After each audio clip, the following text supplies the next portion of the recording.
This season of graduations and life transitions, it just seemed like the right time to consider the end of the pilgrimage. You have gone through unspeakable change.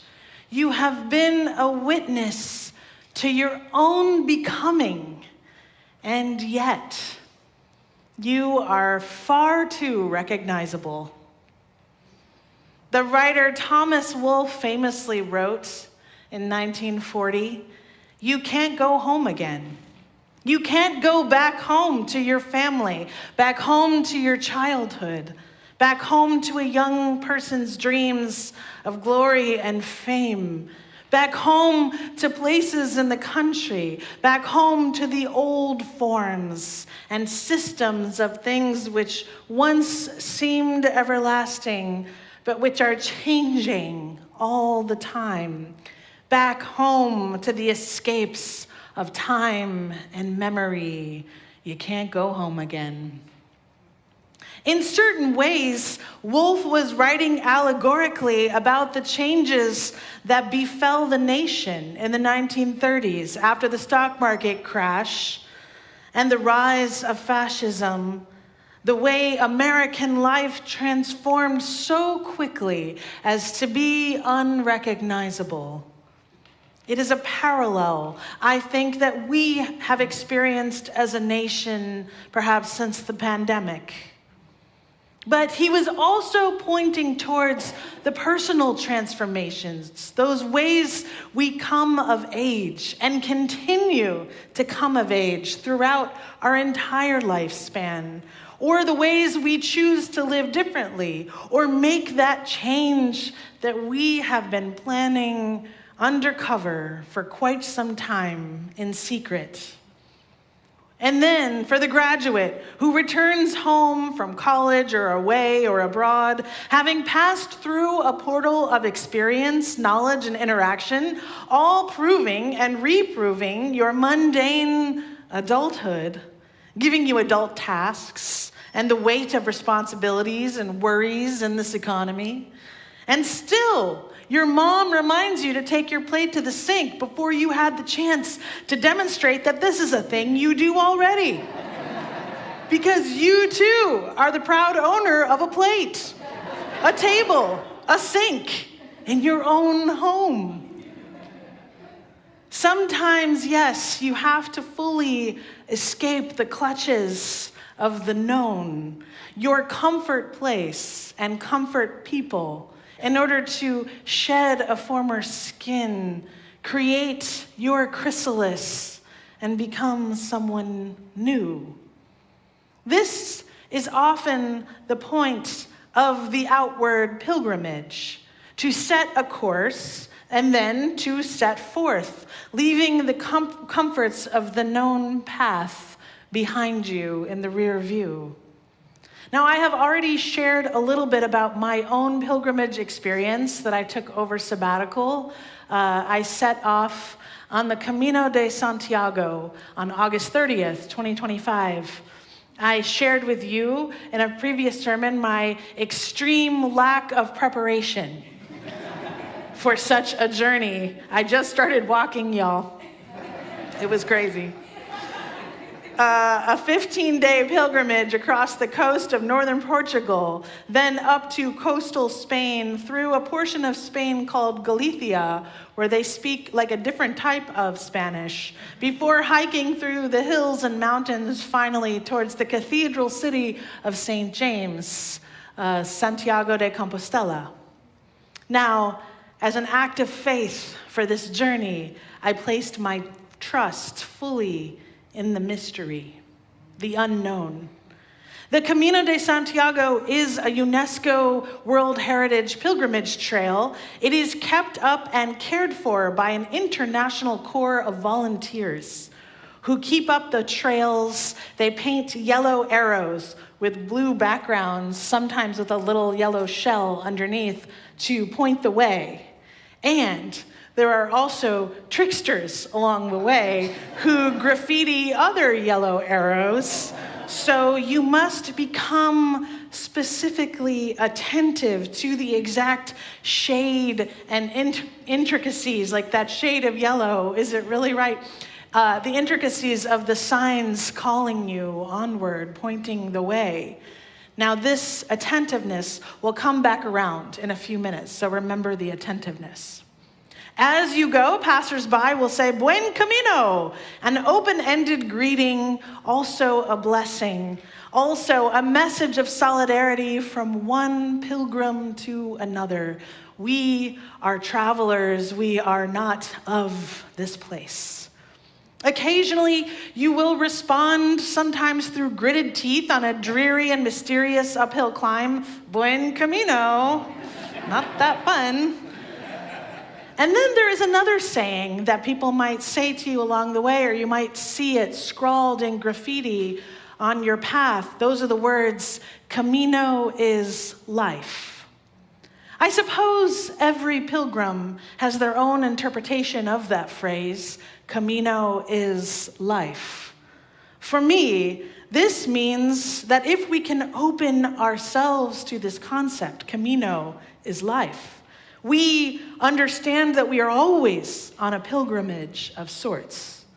Something within us is always emerging. Either it is emerging, or it is preparing, or it is in the middle of a journey, or it is a sense of arrival at a destination that maybe is known only to you.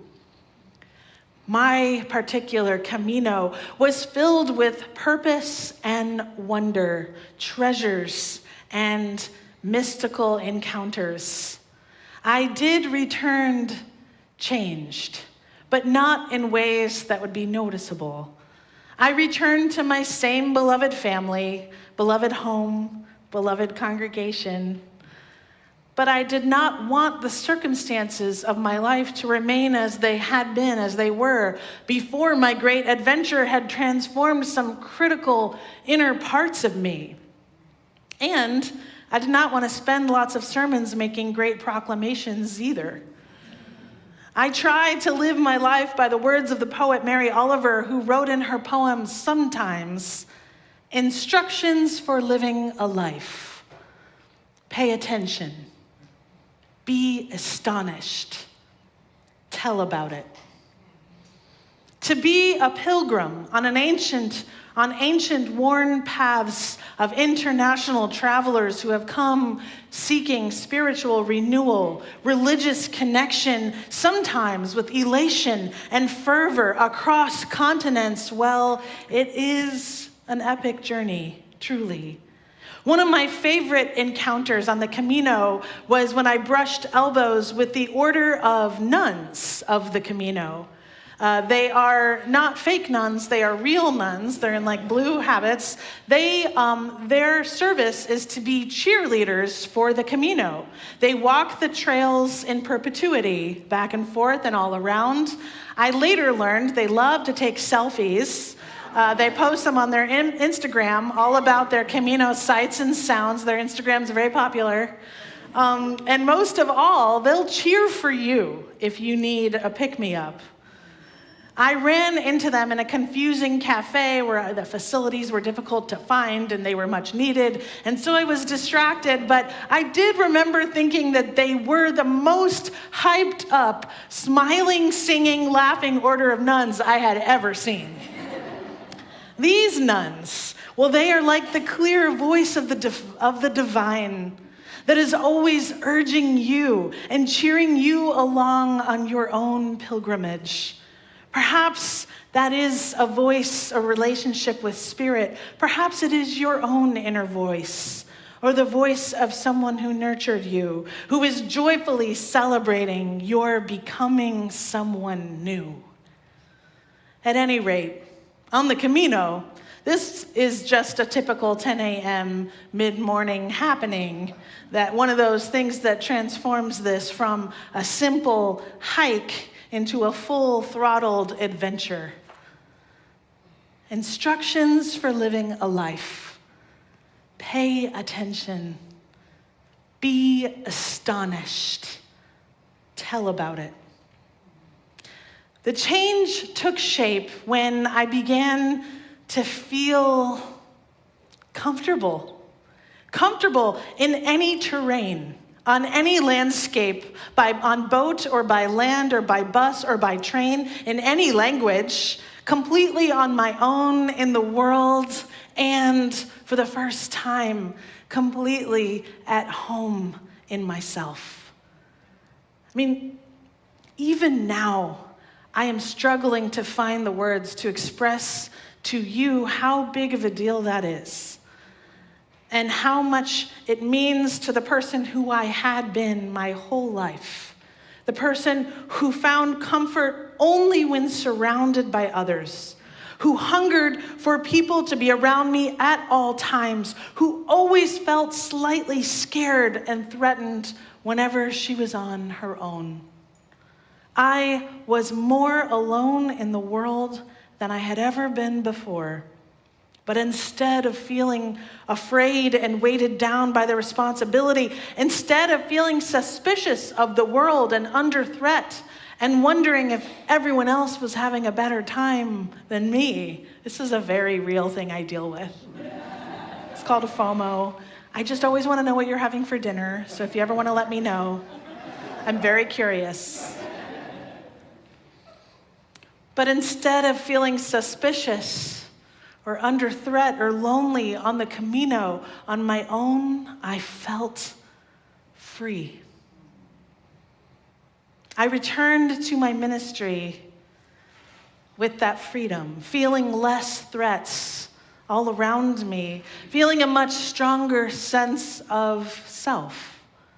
At peace with being in solitude and alone with myself and all that is available to me in the inner world.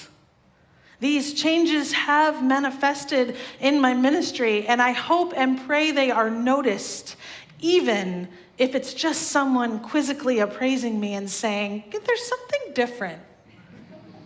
Even that is enough. Now I ask you to really sit with this question, to think about it for yourself. What does it feel like to be truly seen and truly known for who you really are? Just rest in that question for a time. What does it feel like to be truly seen and truly known? This may be a challenging question. You may find that you have never had that experience of feeling fully seen and fully known, at least not yet. I invite you into another question. Who in your life has made you feel fully seen, has seen you for the real you? If a name arises quickly to the top of your mind, send that person a little thank you note in your imagination. They don't have to still be alive. Send them a little thank you note in your imagination. Some would call this a gratitude prayer. A prayer of thank you for seeing me and knowing who I really am. Now, a third and final question. When have you seen someone for who they wanted to be, how they wanted to be seen, rather than who you had seen them as before? I'll ask you that. We're turning it around, turning the relationship around. When have you seen someone for how they wanted to be seen, rather than who you had seen them as before? If we are open, curious, if we are humble before our relationships, then we can love at the pace of change. We can love each other through our changes. But at first, when someone we know or love goes through a great change, well, it can feel like a threat. Does that resonate with anyone? We wonder if we are being left behind. And we wonder if all that we had shared in the past, it feels devalued now. We might even grieve or mourn the loss of that little girl or little boy who we once loved so fiercely in their earlier phase. And we wonder, well, where did that love go? If the person transforms, if they transition toward another gender, for example, did that love that we had for their earlier other form just disappear? Or if our loved one changes in ways we don't fully understand, does that mean that they don't value what we had to offer them?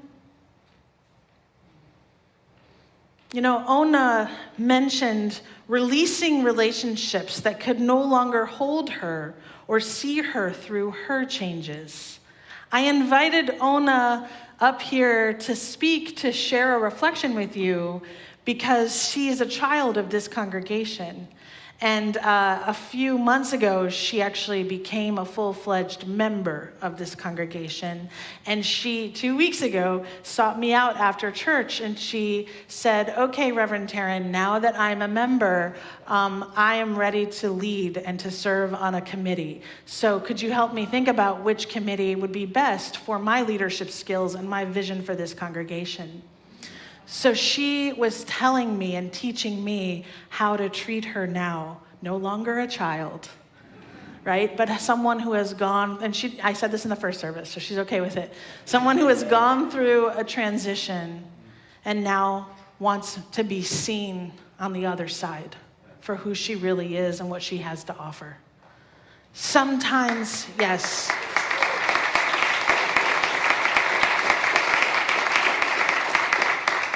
And it is a gift of community when we can hold someone through their life transformations, when we can love them through it.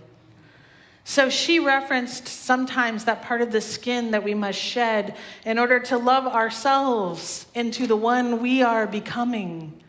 But what if, as the loved one of someone who is trying to show us their changes, what if we don't want to be scrapped into the trash bin with the 1.0 version of that person we loved? What if we want to love them through their upgrades? Then how do we learn to love them? So now it's time for what James calls my listicle sermon. This is just a little list. It's only two things to remember. We find someone else we can grieve with. And friends, it is not the person who is making the change. So it is okay to express sorrow and loss for the earlier version of someone. In fact, it is healthy to process someone's growth and change in this way, to have grief about who they once were. Just don't do it with the person who is changing, but find another person with whom to share your grief and those feelings of loss. So that's the first thing. The second step is that loving requires your full attention. How could anyone fail to notice? The song asks. Yet they do. People fail to notice the miracle of loving all of the time. We have felt those failures in our own relationships. So stay attentive when someone is trying to tell you who they are. Stay attentive with wonder, even through the mundane. Notice the ways this person who you love is making new choices, taking different action, creating new paradigms, using new language for themselves, yes, and taking new tactics in their life. If you notice, then reflect your noticing out loud to them. Watch them smile and beam in the light of your noticing, in the ray of sun that is your reflection of their transformation. There's something different about you. Tell me more. This is the love of deep and abiding presence, and it requires your deep attention. This is how you demonstrate how deeply you are connected to another's soul. This is how you can love someone through past failures, past old narratives of brokenness, addiction, or alienation. And I have to say one more thing, which is that oftentimes the way of transformation, speaking of the mundane, is paved with paperwork. That is how you know you are transforming. Think about it. All the forms you have to fill out to get your diploma, your driver's license, your new career, your Medicare coverage, your marriage, your divorce, that's even more paperwork, your vote, your citizenship, my God, your birth. Well, maybe you didn't do that paperwork, but somebody did. Your gender transition, my goodness. Even death comes with paperwork. This is how our society honors the sacredness of a person's transformation, through the profane acts of paperwork. It is made real to us. Even in that epic pilgrimage of the Camino de Santiago, it did not end with me in the arms of the very sharp and bejeweled relics of St. James. No. The Finisterre, the journey's end, actually, it concluded with me standing in a line for 45 minutes, filling out paperwork to prove the length of my journey, and then I had to show it to a very business-like Canadian lady from behind a very high desk. I had to give it to her to show her my stamps and wait while she approved my journey. So you have to prove that you have actually journeyed over 100 kilometers. And then she asked me rather harshly, "So how was your Camino?" And also this was a question to prove that I had done it. I replied, "It was much harder and more beautiful than I ever imagined it would be." To which she stamped a certificate, signed it, and said in a serious, business-like tone, "Congratulations, you have done a very hard and very beautiful thing." At which point, I burst into tears. You were the first people to see. I haven't taken this out since that day.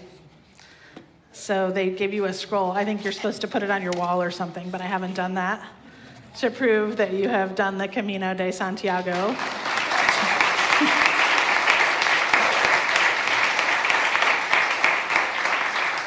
Paperwork. Paperwork is the threshold. It's one of those thresholds we have to pass through in order to transform ourselves and start a new version of our lives to be seen by the state. Now, not all thresholds are chosen, but they are all lovable if you want to love them or want to try.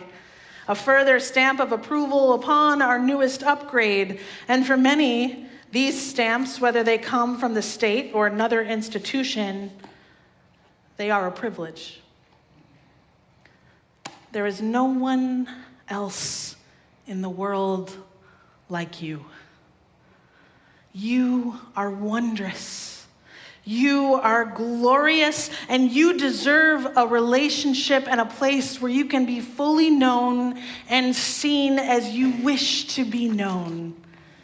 You are wondrous. You are glorious, and you deserve a love that invites you to see someone with new eyes, a love that asks and demands more of you. You too can be open to change, open for something wonderful to happen. I have faith in you, in your ability to love someone into who they are becoming, and to be loved into who you are becoming. At these times of transition and threshold, may we surrender to the mysteries of a love that demands full attention through the changes and transformations of our lives. And may we praise the love that demands more of us and believe ourselves ready for this great love beyond all imagining to call us into greater and deeper authentic truths. May it be so.